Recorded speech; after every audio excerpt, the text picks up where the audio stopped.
PV. Anwar കോടികളുടെ ബിനാമി ഇടപാട് നടത്തിയെന്നും വായ്പ എടുത്ത തുക വകമാറ്റിയതുൾപ്പെടെ ദുരൂഹ ഇടപാടുകൾ നടത്തിയെന്നും എൻഫോഴ്സ്മെന്റ് ഡയറക്ടറേറ്റ് വാർത്താക്കുറിപ്പിലൂടെ അൻവറിന്റെ വീട്ടിൽ നടന്ന റെയ്ഡിന്റെ കൂടുതൽ വിശദാംശങ്ങൾ ഇ.ഡി. പുറത്തുവിട്ടു. 4 വർഷം കൊണ്ട് അൻവറിന്റെ ആസ്തി 4 ഇരട്ടിയിലധികം വർദ്ധിച്ചുവെന്നും ഇ.ഡി. വെള്ളിയാഴ്ച പി.വി. അൻവറിന്റെ മലപ്പുറം ഒതായിയിലെ വീട്ടിലും സ്ഥാപനങ്ങളിലും നടന്ന റെയ്ഡിന്റെ വിശദാംശങ്ങളാണ് ഇ.ഡി. പുറത്തുവിട്ടത്. 22.3 കോടിയുടെ വായ്പ ഇടപാടുമായി ബന്ധപ്പെട്ടായിരുന്നു ഇ.ഡി. അന്വേഷണം. ഒരേ വസ്തു ഈടുവച്ച് ചുരുങ്ങിയ കാലയളവിൽ വിവിധ വായ്പകൾ അൻവർ കേരള ഫിനാൻഷ്യൽ കോർപ്പറേഷനിൽ നിന്നും തരപ്പെടുത്തി. ലോണെടുത്ത തുക PVR മെട്രോ വില്ലേജ് എന്ന പദ്ധതിയിലേക്ക് വകമാറ്റിയതായും ഇ.ഡി. കണ്ടെത്തി. അനന്തരവന്മാരുടെയും ഡ്രൈവറുടെയും പേരിലുള്ള കമ്പനിയുടെ യഥാർത്ഥ ഉടമ താൻ തന്നെയാണെന്ന് പി.വി. അൻവർ ഇ.ഡിയോട് സമ്മതിച്ചു.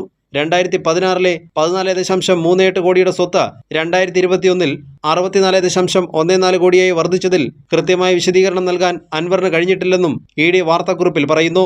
വ്യത്യസ്ത വ്യക്തികളുടെ പേരിലുള്ള 15 ബിനാമി അക്കൗണ്ടുകളിലൂടെ ദുരൂഹമായ സാമ്പത്തിക ഇടപാടുകൾ നടന്നതായും ഇ.ഡി. കണ്ടെത്തി. കള്ളപ്പണ ഇടപാടുകളും നിയമവിരുദ്ധ സാമ്പത്തിക ഇടപാടുകളും നടത്തിയതിന്റെ രേഖകൾ പിടിച്ചെടുത്തതായും ഇ.ഡി. പറയുന്നു.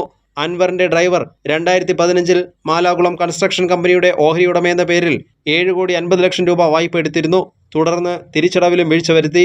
ഈ വായ്പയും വകമാറ്റിയതായും ഇ.ഡി. പറയുന്നുണ്ട്. PVR മെട്രോ വില്ലേജിലെ ചില കെട്ടിടങ്ങൾ തദ്ദേശ സ്ഥാപനങ്ങളുടെ അനുമതിയില്ലാതെയാണ് നിർമ്മിച്ചത് എന്നും നിർമ്മാണത്തിന് കള്ളപ്പണം ഉപയോഗിച്ചതായും കണ്ടെത്തിയിട്ടുണ്ട്. കള്ളപ്പണം, ഫണ്ട് വകമാറ്റൽ, ബിനാമി ഇടപാടുകൾ എന്നിവയിൽ വിശദമായ അന്വേഷണം നടക്കുകയാണെന്നും ഇ.ഡി. പറയുന്നു. കൈരളി ന്യൂസ്, കൊച്ചി.